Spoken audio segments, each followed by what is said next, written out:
ব্যথা মুক্ত মানুষ খুঁজে পাওয়া খুবই মুশকিল। ব্যথার রকমফের যেমন স্বল্পমেয়াদী বা দীর্ঘমেয়াদী, কিন্তু একজন মানুষ যখন দীর্ঘমেয়াদে ব্যথা আক্রান্ত হওয়ার পরেও বিভিন্ন ধরনের চিকিৎসকের কাছে যাওয়ার পরেও যখন তিনি সমাধান পান না, তাদের আশার আলো দেখাতে আমাদের অনুষ্ঠান। আমাদের বিষয় আমরা দিয়েছি পেইন কন 2025 ব্যথার সমাধান। এই বিষয়ে কথা বলতে আমাদের স্টুডিওতে উপস্থিত হয়েছেন দুজন অতিথি। আমাদের সঙ্গে আছেন doctor Mohammad Shamsul Arefin, president Bangladesh society of interventional pain medicine. সঙ্গে আরও আছেন ডাক্তার মোহাম্মদ আহাদ হোসেন, একই সোসাইটির সাংগঠনিক সম্পাদক। আপনাদের দুজনকে স্বাগত জানাচ্ছি আমাদের ধন্যবাদ। এটি সত্যিই গণমাধ্যম কর্মী হিসেবেও একটু অবাক লাগছে যে যেই ব্যথা নিয়ে মানুষের এত যন্ত্রণা, এত অসহায়ত্ব, মানে সেটি নিয়ে একটি আন্তর্জাতিক কনফারেন্স হচ্ছে আর কি, মানে ইন্টারভেনশনাল কনফারেন্স হচ্ছে। আমি প্রেসিডেন্ট আপনার কাছে জানতে চাই যে মানে এই কনফারেন্সটা আসলে কেন, বা এইটা এতদিন পরেও বা আসলে কেন হচ্ছে? ধন্যবাদ আপনাকে সুন্দর একটি কোশ্চেন করার জন্য। আসলে ব্যথা কিন্তু সবসময় ছিল, পৃথিবীর আদি থেকে ব্যথা ছিল, ব্যথা সবসময় ছিল এবং এখনও কিন্তু আছে। এখন যেমন আপনারা যদি জানেন যে আমাদের মেডিকেল সায়েন্সে কিন্তু আগে 10টি মতো ভাগ ছিল, এখন সাব ব্রাঞ্চে বাংলাদেশে কিন্তু এখন মোটামুটি 190টার মতো সাব ব্রাঞ্চ হয়ে যাচ্ছে, অনেকগুলো ভাগ হয়ে যাচ্ছে। যেমন আগে মেডিসিনের ডক্টররা কিন্তু হৃদরোগ, কিডনি অনেক কিছু দেখতো, নিউরো, কিন্তু প্রত্যেকে কিন্তু ভাগ হয়ে যাচ্ছে। এখন হৃদরোগের মধ্যে ভাগ হচ্ছে ইন্টারভেনশনাল কার্ডিওলজি, পেডিয়াট্রিক কার্ডিওলজি, এরকম। ঠিক একইভাবে এখন শুধু ব্যথা নিয়েও কিন্তু চিন্তা ভাবনা চলছে, ব্যথা নিয়েও একটা সাব ডিভিশন তৈরি হচ্ছে। তা সেই হিসাবে কিন্তু এখন ব্যথাটা সামনে চলে আসছে। আর যেহেতু ব্যথা সামনে চলে আসছে এবং এটা নিয়ে যেহেতু আরও বেশি ক্ষুদ্র বা আরও বেশি ডিপলি পড়াশোনা হচ্ছে, সুতরাং আলাদা একটা টপিকস বা আলাদা একটা সুপার স্পেশালিটি কিন্তু ব্যথা নিতে মানে তৈরি হয়ে গিয়েছে বলতে পারেন। সেটা এই ধারাবাহিকতায় কিন্তু এটা বাংলাদেশে প্রায় বলতে গেলে 2000 সাল থেকে শুরু, এবং সেটা কিন্তু বর্তমানে যেটা এখন কিন্তু মোটামুটি একটা এস্টাবলিশ জিনিস যে এখন ব্যথা একটা সাবজেক্ট এবং ব্যথা নিয়ে এখন কাজ চলছে এবং ব্যথা বিশেষজ্ঞরা রুগী দেখছেন নিয়মিত। আপনাকে অসংখ্য ধন্যবাদ। ডাক্তার আহাদ, আপনার কাছে জানতে চাই যে মানে এই কনফারেন্সটা আয়োজন করতে আপনাদের কত দিনের আসলে পরিশ্রম, বা এই কনফারেন্সের সাথে মূল ডিসিপ্লিনের চিকিৎসক আসলে কারা? ধন্যবাদ, খুবই ভালো প্রশ্ন। প্রথম কথা হচ্ছে যে এরকম একটি কনফারেন্স বাংলাদেশে আয়োজন করার জন্য বেশ কিছু সময়ের প্রয়োজন হয়, অনেক দিকের অনেক ধরনের সাপোর্ট আমাদের প্রয়োজন হয়। চিকিৎসকরা আসতে পারবে কিনা, কোন ধরনের চিকিৎসক আসবে, সব কিছুই আমাদের অ্যানালাইসিস করতে হয়। তবে এই সম্মেলনটা আমরা খুব দ্রুততম সময় করেছি। এইটা আমরা বলবো যে সভাপতির যথেষ্ট পরিশ্রম এবং আন্তরিকতা সহ এবং সকলেই যে পরিশ্রম করেছে তার একটা ফলশ্রুতিতে এই কনফারেন্সটা হয়েছে। তো এইটা আসলে এই ডিসিপ্লিনে, এই কনফারেন্সে মূলত আসলে অ্যানাস্থেশিয়া ডিসিপ্লিনের চিকিৎসকরাই বেশি এসেছে, এবং আপনি জানেন যে আসলে ক্রনিক পেইন নিয়ে তারাই কাজ করে থাকে বাংলাদেশে, বেশিরভাগ ক্ষেত্রেই তারা কাজ করেন। তারপরেও বিভিন্ন ডিসিপ্লিনের চিকিৎসক আমাদের এখানে কিন্তু আসে। যেমন এখানে নিউরো মেডিসিনের চিকিৎসক আছেন, এখানে ফিজিক্যাল মেডিসিনের চিকিৎসক আছেন, এখানে অর্থোপেডিক্স ডিসিপ্লিনের চিকিৎসক আছেন। তো এনারা কিন্তু প্র্যাকটিক্যালি কিন্তু এই ব্যথা নিয়েই কাজ করেন, এই ব্যথার রোগীগুলো কিন্তু ঘুরে ফিরে তাদের কাছেই আসেন। সুতরাং এই কনফারেন্সও তাদের মধ্যেই আছে। আবার আমরাও যেটা চিন্তা করি যে আসলে আমরা যে পেইন নিয়ে কাজ করছি এটা তো তাদেরও জানা লাগবে, যেমন যেই পেইনগুলো তারা সমাধান করতে পারছে না, we can help them and they also help us, মানে আমাদের কিছু প্রবলেমগুলো সেটাও তারা আমাদেরকে হেল্প করতে পারে। এরকম একটি সৌহার্দ্যপূর্ণ অবস্থানেই আমি মনে করি যে এই পেইনের সোসাইটির যাত্রা। ডাক্তার শামসুল আরেফিন, আমি জানতে চাই যে আসলে কদিন ব্যাপী কনফারেন্স, কতজন অংশগ্রহণ করলো? আন্তর্জাতিক কনফারেন্স মানে অবশ্যই বিদেশি ফ্যাকাল্টি, ফেলো বা যেভাবে আমরা বলি না কেন অংশগ্রহণকারী বা স্পিকার আছেন, তাদের সংখ্যায় বা কেমন, কোন কোন দেশ থেকে এসছেন? ধন্যবাদ আপনাকে।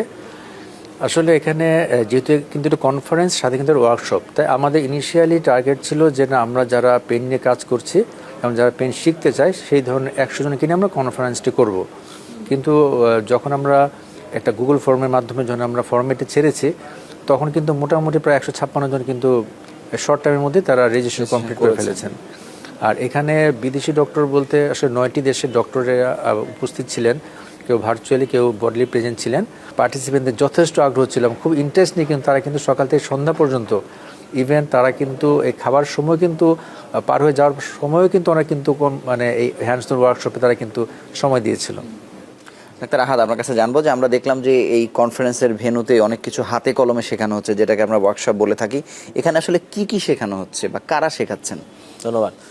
এটা খুবই গুরুত্বপূর্ণ প্রশ্ন। এটার মধ্যে অনেক তথ্য আসলে রয়েছে। যেমন আমাদের এখানে যে কাজগুলো করা হয়েছে, যেহেতু এটা একটা ইন্টারভেনশনাল পেইন সোসাইটি, এটার কাজই মূলত আসলে পেইন অ্যান্ড ইন্টারভেনশন এই জায়গাগুলো নিয়ে কাজ করা। এবং আমরা যেটা একটু বলে রাখি যে আসলে যে পেইনগুলো মানে ম্যানুয়ালি চিকিৎসা বা কনজারভেটিভ ট্রিটমেন্টে যাচ্ছে না, সেগুলো কিন্তু আমাদের কাছে ইন্টারভেনশনে আসে।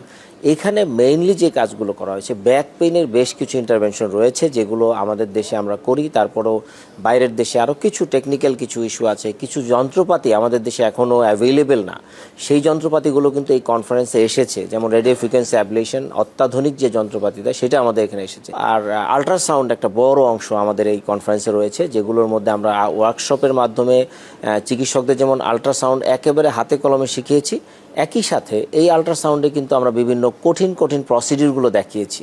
যেমন কিভাবে জয়েন্ট, মাসেল, নার্ভগুলোকে ট্র্যাক করা যায়, কিভাবে সেই নার্ভগুলোকে ইনজেকশনের মাধ্যমে এটা আমরা ট্রিটমেন্ট করি, বিশেষ করে পিআরপির মাধ্যমে আমরা যে হাঁটু ব্যথা চিকিৎসা, এগুলো কীভাবে আরও মডার্নাইজ করা যায়, আরও স্পেসিফিক করা যায়। প্রত্যেকটা জিনিসেরই যেগুলো আমাদের দেশে আছে এগুলোকে কিভাবে আরও মডার্নাইজ করা যায় সেই বিষয়গুলো নিয়ে আলোচনা হয়েছে। আবার কিছু কিছু যে জিনিসগুলো আমাদের দেশে নাই, সেগুলো কিন্তু আমরা যারা বাইরে থেকে প্রশিক্ষণ নিয়ে এসেছি, আমরা কিন্তু সেই স্কোপগুলো পাচ্ছি না। তো আমরা এই কনফারেন্সে সেই সকল রোগীদেরকে রেখেছি যারা এই অ্যাডভান্স প্রসিডিউরগুলো করতে পারে যাদেরকে, প্লাস হচ্ছে যে ইনস্ট্রুমেন্টগুলো আমাদের দেশে অ্যাভেলেবেল না, সেই ইনস্ট্রুমেন্টগুলো কোম্পানিগুলো আমাদেরকে হেল্প করেছে, যে ইনস্ট্রুমেন্টগুলো সরবরাহ করেছে। আমরা এই রোগীদেরকে একটি মানে যেগুলো আসলে অনেক খরচের ব্যাপার, সেগুলো কম্প্রোমাইজ করতে পারছি কোম্পানিদের সহযোগিতায়, প্লাস হচ্ছে ডাক্তারদের আন্তরিকতায়। সেভাবে করে আর কি আমরা এই কেসগুলো রাখার চেষ্টা করেছি। ধন্যবাদ। প্রেসিডেন্ট, আপনার কাছে একটু জানতে চাইবো যে একেবারে রোগীদের জানার স্বার্থে যে যেই রোগগুলোর নাম তারা জানে, যেই রোগগুলোর জন্য আসলে অন্য কোনো জায়গায় সমাধান হচ্ছে না, আপনাদের কাছে সরাসরি আসা উচিত, সেই রোগগুলোর নামগুলো যদি, পরিচিত নামগুলো যদি একটু বলেন, কোন পেইন নিয়ে আপনারা আসলে কাজ করেন? আসলে আমি একটু সময় নেব ক্ষেত্রে, যে আসলে দেখেন আমাদের সোসাইটির নাম কিন্তু ইন্টারভেনশনাল পেইন মেডিসিন। এখন আমরা যদি বেসিক থেকে শুরু করি, ইন্টারভেনশন শব্দের মানেটা কি? ইন্টারভেনশন মানে কি? হস্তক্ষেপ করা। আমাদের এই সোসাইটি যেইভাবে আমরা পেইনটাকে নিরাময় করছি রোগীদের, সেটা কিন্তু হস্তক্ষেপ করছি। কোথায় হস্তক্ষেপ করছি? তার যে পেইন যে জেনারেট করতে, যে পেইনের যে লাইনটা বা নার্ভের উপরে আমরা হস্তক্ষেপ করে কিন্তু আমরা সেটাকে ব্যথা নিরাময় করছি। যদি আমরা বলি যে আমরা যদি শরীরটাকে মনে করি একটা বাগানের মতো, আর আগাছাটাকে যদি মনে করি ব্যথার মতো, ব্যথা হচ্ছে, নিড়ানি দিচ্ছি, ব্যথা চলে যাচ্ছে। আগাছা এখানে নিড়ানি যদি আমাদের ব্যথার বড়ি হয়, আর আগাছা যদি ব্যথা হয়, তাহলে কিন্তু নিড়ানি দিচ্ছি, ব্যথা চলে যাচ্ছে। কিন্তু ব্যথার যে গোড়াটা কিন্তু থেকে যাচ্ছে, কিছুদিন পর আবার সেই গাছ গজাচ্ছে, আবার নিড়ানি দিতে হচ্ছে। ইন্টারভেনশন পেনের আমাদের যে কাজটা করে থাকে, আমরা ওই আগাছার গোড়াটাই কেটে দিই, যাতে ব্যথার যে জেনারেটর, যেখান থেকে ব্যথার উৎপত্তি হয়, সেই ব্যথা থেকে যেন ব্যথা না উঠে। এটাই কিন্তু আমাদের মেইন মোটো। তারপর হাঁটুতে পিআরপি দিচ্ছি, শোল্ডারে যখন ফ্রোজেন শোল্ডার হয়ে যাচ্ছে, এখানে অপারেশনের কোনো রোল নেই, কিন্তু ব্যথা কমানোর জন্য, আমরা ব্যথা নিরাময়ের জন্য কিন্তু আমরা ইন্টারভেনশনের মাধ্যমে ব্যথা কমিয়ে তারপর তাদেরকে আমরা কিছু ফিজিওথেরাপি, ব্যায়াম দিয়ে মাধ্যমে কিন্তু আমরা ব্যথা নিরাময়ের চেষ্টা করছি। এরকম আরও কিছু রয়েছে। আপনাকে অসংখ্য ধন্যবাদ আমাদের সঙ্গে যুক্ত হওয়ার জন্য। আমরা ছোট্ট একটি বিরতি নিয়ে ফিরছি কিছুক্ষণের মধ্যে।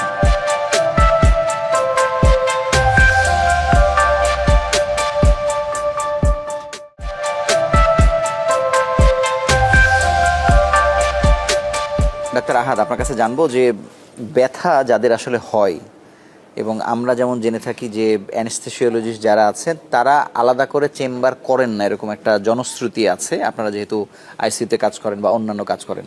তাহলে এই যে আপনাদেরকে পাবে বা কোন ব্যথা হলে, মানে আপনাদের এই যে অনেকগুলো ডিসিপ্লিনের মানুষ একসাথে তো কনফারেন্সটা আসলে করছেন, কখন কার কাছে যাবে বা কাকে আমরা বলবো তিনি ব্যথা বিশেষজ্ঞ, মানে এই জিনিসটা আসলে জনগণের কাছে পরিষ্কার কিনা? খুব ভালো প্রশ্ন। প্রথমত বলবো আসলে অ্যানাস্থেসিওলজিস্টরা আসলে আগে রুগী দেখতেন না, এখনও দেখেন না। বাট অ্যানাস্থেসিওলজিস্ট থেকে শুরুতেই যে আলোচনাগুলো হচ্ছিল, একটা সাব স্পেশালিটি তৈরি হয়েছে, এটা কিন্তু পেইন মেডিসিন। যেমন আমরা কিন্তু এখন অ্যানাস্থেসিয়া করি না। This is the fact. মানে এই জায়গাটাই আসলে পার্থক্য। পেইন নিয়ে আসলে যারা অ্যানালাইসিস করেন বা পেইন নিয়ে কাজ করছেন, তাদের মানে ওই অ্যানাস্থেসিয়া দেওয়ার সময়টা আসলে পাওয়া কঠিন।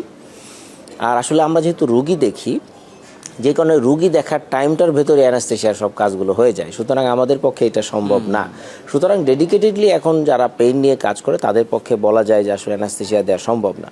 আর যেই সকল পেইন নিয়ে আমরা কাজ করি সেইটা বলতে গেলে যে সব ধরনের পেইনই কিন্তু আমাদের অ্যাটাচমেন্টে আছে। যেমন মনে করেন ব্যাক পেইন নিয়ে আমরা রুগীরা প্রথমেই অনেকের কাছে যাই, হয়তো অর্থোপেডিক্সের কাছে গেলাম অথবা নিউরোমেডিসিনে গেলাম, নিউরোসার্জারিতে গেলাম, ইমপ্রুভ না। যখনই আমাদের কাছে আসলো আমরা কিন্তু তাকে একটা অ্যান্সার দিই, মানে পেইনের যেই জায়গাটা আমি বলবো যে আসলে একটা অ্যান্সার আমাদের কাছ থেকে থাকবেই, এইটুকু আমরা বলতে পারবো। এই বেসিক পার্থক্যটা হচ্ছে আমরা কিন্তু তাকে একটা অ্যান্সার দিবই যে না ইনশাল্লাহ তার ব্যথাটা কমবে। দেন কোনো সময় অপারেশন ইন্ডিকেশন থাকে, সেইটা ভেরি ডিফারেন্ট, মানে সেইটা আসলে পুরোপুরি আলাদা। আমরা যে সময় বলবো যে এই রুগীটার অপারেশন লাগবে তখন কিন্তু এটার মানে সুযোগ নাই এটার অন্য কোনো পদ্ধতিতে। যেমন ব্যাক পেনে যদি আমি আপনাকে একটা জায়গায় বলি যে ব্যাক পেনে যখনই আমরা PLID এই শব্দটা আমরা অনেকেই এই রুগীগুলো দেখেন, যেমন অর্থোপেডিক্স দেখেন, নিউরোসার্জারি দেখেন, বাট আমরা যেটা করি অপারেশনটাকে এড়িয়ে চলার জন্য যে ব্যবস্থা, বিশেষ করে ওজন নিউক্লিওলাইসিস, তারপরে ওজন নিউক্লিওপ্লাস্টি, তারপর ভার্টিব্রোপ্লাস্টি, তারপর আছেন সিলেক্টিভ নার্ভ রুট ব্লক, তারপরে হচ্ছে আপনার এই জাতীয় যে রেডিও ফ্রিকোয়েন্সি অ্যাবলেশন, যেগুলো একেবারেই ডিফিকাল্ট কেস, মানে আসলেই ব্যথা যাচ্ছে না এবং অপারেশনেরও যোগ্য না, সেসব কেসে কিন্তু রিসেন্টলি আমরা রেডিও ফ্রিকোয়েন্সি অ্যাবলেশন করি এবং এই কম্পারেন্সে বেশ কিছু কেস আমরা করেছি যে রেডিও ফ্রিকোয়েন্সি অ্যাবলেশন। তো এইটা এখন ওয়ার্ল্ড ওয়াইড চিকিৎসা। তো এই ধারায় আমরা মূলত আসলে নিয়ে আসতে চাচ্ছি। আপনার কাছে আসবো আমি, প্রেসিডেন্ট আপনার কাছে একটু জানতে চাই যে ব্যথার ওষুধ নিয়ে যে একটা ভয়াবহতা বাংলাদেশে আছে, যে ব্যথার ওষুধ খেয়ে নিজেকে ক্ষতিগ্রস্ত করছে, কিন্তু আপনারা যখন ইন্টারভেনশন পর্যন্ত যাচ্ছেন তখন আসলে ওষুধের রোল কমে যাচ্ছে কিনা, বা এখানেও কি আপনারা আসলে পেইন কিলার দিয়ে আসলে মানুষকে সুস্থ জীবনে আনছেন কিনা? আমরা কিন্তু বলছি আমাদের কিন্তু ইন্টারভেনশন পার্থক্য কিন্তু একটা, যে পেন মেডিসিন তো যে কেউ, ইভেন আমরা যদি যেমন ধরেন এই আমরা অডিয়েন্সদের যদি বলি যে আমাদের ব্যথা, দেখবেন যে 90% বলবে যে হয় প্যারাসিটামল খান কিংবা নাপা খান। পার্থক্য কি আমাদের সাথে আমরা ইন্টারভেনশনটা করি। যেমন এই ইন্টারভেনশন যেটা সমীক্ষা আছে WIP world institute of pain, সেখানে কিন্তু আছে যে আমরা অ্যানাস্থেসিওলজিস্টরা 54% কিন্তু ইন্টারভেনশন করে থাকি, আর বাকি বিভিন্ন ডিসিপ্লিন মিলে বাকি 46% করে থাকে। এই ডাটাটা কিন্তু আমাদের কাছে আছে, বা আপনার ওয়েবসাইটে গেলেও দেখতে পাবেন। এটা কিন্তু ইন্টারভেনশন পেন কিন্তু অ্যানাস্থেসিওলজিস্টরা কিন্তু 54% করে থাকেন। আচ্ছা, ঠিক আছে। এটা আমি আরেকটু জানতে চাই যে এই পর্যায় পর্যন্ত তো আমরা এখনো আসিনি, যেমন আমরা অ্যানাস্থেসিওলজিতে বা অন্যান্য ডিসিপ্লিনে MD করছি, FCPS করছি, মানে পেনের ওপর পড়াশোনা পৃথিবীব্যাপী কেমন, বা আমাদের এখানে কি অবস্থা? এটাও অ্যান্সার দিচ্ছি যে আমাদের কিন্তু যে বর্তমানে যে BMU বাংলাদেশ মেডিকেল ইউনিভার্সিটির সাবেক PG হসপিটালে, ওখানে কিন্তু ডিপার্টমেন্টের নাম হচ্ছে ডিপার্টমেন্ট অফ অ্যানাস্থেসিয়া অ্যানালজেসিয়া, মানে pain and intensive care medicine. আমাদের ডিপার্টমেন্টের নামে কিন্তু এখন কিন্তু মানে অ্যানাস্থেসিয়া বলেন, পেইন মেডিসিন আর ICU মিলে কিন্তু আমাদের ডিপার্টমেন্টের নাম। এবং এটা কিন্তু সিন্ডিকেট দ্বারা কিন্তু পাস করা BMU।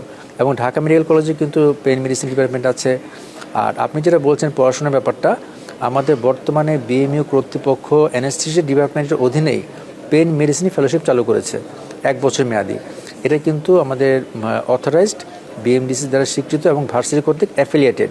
সুতরাং ওখানে কিন্তু ক্রাইটেরিয়া দেওয়া আছে যে কারা কারা পেইন মেডিসিনের উপরে পড়াশোনা করতে পারবেন। এবং এটা কিন্তু ধীরে ধীরে কিন্তু স্প্রেড হচ্ছে যে আমাদের পেইন মেডিসিনটা অ্যানাস্থেসিওলজিস্টরা ম্যাক্সিমাম দেখছেন, এবং এটা কিন্তু আন্তর্জাতিক এবং জাতীয়ভাবে কিন্তু এখন এটা ছড়িয়ে যাচ্ছে যে না, এখন এদের একটা পেইন ডিপার্টমেন্ট আলাদা করে রয়েছে। ধন্যবাদ। ডাক্তার আহাদ, আপনার কাছে জানবো যে নিশ্চয়ই যখন একটি আন্তর্জাতিক কনফারেন্স হয় কোনো বিষয়ে, কোনো ডিসিপ্লিন তো আসলে বছরের পর বছর, যুগের পর যুগ করছে, যারা আরও পুরনো, এই কনফারেন্সটা করার মাধ্যমে আসলে আগ্রহী মানুষের সংখ্যা বা চিকিৎসকের সংখ্যা আরও কত বেশি বাড়বে, মানে এই জায়গাতে আপনারা একটা ভালো হিট করতে পারলেন কিনা? তো এইটা প্রথম কথা হচ্ছে যে আন্তর্জাতিক কনফারেন্সের একটা মেইন উদ্দেশ্যই থাকে যে আসলে সাবজেক্টকে একটু স্প্রেড করা। যেমন আমাদের এই ইন্টারভেনশনাল পেইন মেডিসিনটাকে যাতে আমরা একটু স্প্রেড করতে পারি একটা ন্যাশনাল এবং ইন্টারন্যাশনাল পর্যায়ে, যে না বাংলাদেশে যেমন ইন্টারন্যাশনাল কিন্তু দুটো সোসাইটি আছে পেইনের, যেমন international association of study of pain, এটা একটা, আর আরও পুরাতন একটা সংগঠন যেটা হচ্ছে ওয়ার্ল্ড ইনস্টিটিউট অফ পেইন। তো এরাও কিন্তু এই জিনিসগুলো অবজার্ভ করে, এদের মেম্বারশিপ পাওয়ার একটা বড় ইস্যু থাকে। আর এটাই হচ্ছে যখনই আমি একটা আন্তর্জাতিক কনফারেন্স করব তখন চিকিৎসকদের আগ্রহটা বাড়ে। আর এই বাড়ার কারণ হচ্ছে এখানে কিছু নতুন জিনিস থাকে। যেমন এখানে দেখেন, আপনি নিশ্চয়ই অবজার্ভ করেছেন যে এখানে অনেকগুলো অত্যাধুনিক আল্ট্রাসাউন্ড মেশিন, ডিফারেন্ট স্টাইলের এবং ডিফারেন্ট সিকোয়েন্সের অত্যাধুনিক আল্ট্রাসাউন্ড মেশিন কিন্তু এখানে ছিল, এবং চিকিৎসকরা সেগুলো দেখতে পাচ্ছে। দেখার পরে তাদের মধ্যে আগ্রহ তৈরি হচ্ছে, প্রয়োজন হলে সে অত রিকোয়ারমেন্ট দিতে পারবে। এক্স্যাক্টলি, তার আগ্রহ তৈরি হচ্ছে, না আমি তো এই জিনিসটা তাহলে এইভাবে সুন্দর করে শিখতে পারি। এটা একটা। তারপরে সরাসরি হাতে কলমের যে একটা প্রশিক্ষণের যে বিষয় আমরা এখানে নিয়ে আসছি, যেমন আমরা ওটিতে কাজ করছি, এখানে কিন্তু প্রায় 100-150 জন লোক এখানে বসে দেখতে পাচ্ছে, একবার সরাসরি হাতে কলমে, যারা বাইরের থেকে প্রশিক্ষণপ্রাপ্ত এরা কিন্তু দেখতে পাচ্ছে। প্রেসিডেন্টের কাছে আসলে জানবো যে পরিমাণ দীর্ঘমেয়াদী ক্রনিক পেইনের রোগী বাংলাদেশে আছে, মানে আপনাদের কাছে পর্যন্ত যারা আসতে পারে তারা তো আসলে সৌভাগ্যবান। তারা কত রুট পার হয়ে আসে, বা চিকিৎসকদের মধ্যে রেফার করার প্রবণতা এখনো বেড়েছে কিনা, বা চিকিৎসকরাই ঠিকমতো জানে কিনা যে আপনারা এই পেইন নিয়ে কাজ করছেন? এই কনফারেন্সটা হচ্ছে নিউরোসায়েন্স হসপিটালে ঢাকার। সেখানে কিন্তু আমার প্রত্যেকটা ফ্যাকাল্টি, টিচার এবং যারা চিকিৎসক বা কনসাল্ট সবাইকে কিন্তু আমি ইনভাইট করেছি, এবং ওনারা কিন্তু এসেছিলেন এবং ওনারা কিন্তু জেনে গেছেন। এর মধ্যে কেউ কেউ জানতেন, কেউ কেউ জেনেছেন। ওনাদের কিন্তু অনেক উৎসাহ উদ্দীপনা তৈরি হয়েছে। আর আপনি যেটা বলেছেন যে আমাদের কাছে আসার ব্যাপারটা, এখন কিন্তু মোটামুটি বাংলাদেশে পুরাতন 8টা মেডিকেল কলেজের মধ্যে প্রায় 7টাতে কিন্তু পেইন ক্লিনিক চালু হয়ে গিয়েছে, এবং এটা কিন্তু আমাদের অ্যানেস্থেসিওলজিস্টদের আন্ডারে পেইন ক্লিনিকটা চালু হয়ে গেছে। এখন ওখান থেকে কিন্তু রোগী দেখা চলছে, এবং আমাদের নিউরোসায়েন্স হসপিটালেও সপ্তাহে আমরা 2 দিন রোগী দেখছি আউটডোর বেসিসে, বুধবার এবং বৃহস্পতিবার। এখানে কিন্তু আমাদের প্রত্যেকটি ডিপার্টমেন্টে কিন্তু জানানো হয়েছে যে আমরা এই 2 দিন বসি, আমরা কিন্তু প্রচুর রোগী পাচ্ছি। আর মোটামুটি আমরা চেষ্টা করছি এই সোসাইটির মাধ্যমে আমরা দেশব্যাপী একটা 2 মাস 1 মাস পর পর বিভিন্ন ডিস্ট্রিক্টে গিয়ে, সদর হসপিটাল কিংবা বিভাগীয় হসপিটালে গিয়ে একটা ট্যুর দিয়ে আমরা কিন্তু তাদেরকে অ্যাওয়ার করাবো, এবং সরকারের সাথে আমরা একটা আর্জি জানাবো যেন এই পেন মেডিসিনের যে একটা জাস্ট একটা ইয়ার জন্য খোলা হয় আর কি, একটা যেন পদ যেন সৃষ্টি করা হয়, সেটার মাধ্যমে যেন ওরা সরাসরি নিয়োগ পেতে পারেন, মানে ডিগ্রি করার পরে তারা ওই ক্ষেত্রেই নিয়োগ পান, এবং সেই ক্ষেত্রে প্রান্তিক অঞ্চলের যারা উপজেলা হেলথ কমপ্লেক্স লেভেল তারা যেন মানে সেবা পেতে পারেন। আর এই ক্ষেত্রে যেহেতু অ্যানেস্থেশিয়া বেসড, এটা আমাদের যারা অ্যানেস্থেসিওলজিস্ট থাকবেন ওখানে, যারা প্রদান থাকবেন, তারাও যেন সেই প্রশিক্ষণটা নিয়ে পেনের রোগী দেখতে পারেন। ডাক্তার আহাদ, আপনার কাছে জানবো যে পেইনের ক্ষেত্রে দেখা যায় যে যারা ষাটোর্ধ্ব তাদের আসলে পেইন রিমুভ হতে থাকে না। যেমন স্যার বারবার বলছিলেন যে আমরা এমন জায়গায় হাত দিয়ে হস্তক্ষেপ করি যাতে ওই পেইনটার মানে গোড়া কেটে দেওয়ার ব্যাপার, আসলে এটা নির্মূল হয় কিনা? হ্যাঁ, এইটা দুটো জিনিস আছে। কিছু কিছু কারণ আছে, নির্মূল একেবারে হয় না, আমরা ব্যথা কমিয়ে রাখি এবং কন্ট্রোলে থাকে, সেইটা একটা বড় জিনিস। যেটা আপনি বলেছেন, মানে বয়স হলে কি হয়, আমাদের অর্গানগুলো একটা এমন জায়গায় পৌঁছে যে জায়গা থেকে আসলে পুরো আগের জায়গায় নিয়ে আসা যায় না। তো সেই জায়গায় যেহেতু আনা যায় না, ওইটাকে আমরা মডিফাই করি যাতে তার ওষুধ খেলে যে দীর্ঘমেয়াদী ওষুধের যে কমপ্লিকেশনস, যে সাইড ইফেক্টগুলো, এগুলো যাতে কমে যায়, অল্প ওষুধে যেন সে ভালো থাকে, এরকম কিছু ইন্টারভেনশন যেগুলো তার শরীরের জন্য ভালো থাকে, সেভাবে এগুলো আমরা তাদেরকে কাজ করার চেষ্টা করি যাতে সে দীর্ঘমেয়াদী ভালো থাকতে পারে, সিম্পল কিছু ওষুধ খেয়ে, যেগুলো তার জন্য ক্ষতিকর হবে না। আপনাকে অসংখ্য ধন্যবাদ। ডাক্তার মোহাম্মদ শামসুল আরিফিন, আপনার কাছে জানতে চাই যে এই যে ব্যথার ওষুধ খাওয়া নিয়ে মানে দেশব্যাপী বা পৃথিবীব্যাপী যেই বদভ্যাস বলি বা যেভাবে আমরা বলি, মানে এটা আসলে আপনাদের কাজকে কত বেশি জটিল করছে, বা আপনাদের কাছে যখন আসছে রোগীটা, মানে তার এই ব্যথার ওষুধ খাওয়ার হিস্ট্রিটা আসলে কেমন দেখেন, এবং এটি তাকে কতটা ক্ষতিগ্রস্ত করে ফেলে? এটা একটা পারফেক্ট একটা কোশ্চেন, যুগ উপযোগী। যে অনেক পেশেন্ট আমরা পেয়ে থাকি যে ওনারা সাপোজ একজন ডক্টর যে কোনো বিশেষজ্ঞ লিখে দিল যে একটা ব্যথানাশক ওষুধ 10 দিনের জন্য, কিন্তু রোগীরা 10 দিন পার হয়ে গেল, ব্যথা চলে গেল, কিন্তু কিছুদিন পর যার ব্যথাটা আসে সে সেটাকে 10 দিনকে 100 দিন বানাই ফেললো। এরকম করে ইনডিসক্রিমিনেটলি তারা কিন্তু ব্যথানাশক ওষুধ খেয়ে থাকেন।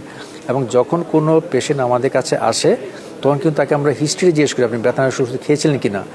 এবং ইনিশিয়ালি কিন্তু তাদেরকে আমরা এমন ধরনের ব্যথানাশক ওষুধ দিই যেগুলো নাকি কিডনি ফ্রেন্ডলি, যেহেতু তার কিডনির সম্পর্কে আমরা জানি না, তখন তাকে আমরা কিছু পরীক্ষা নিরীক্ষা দিয়ে দিই।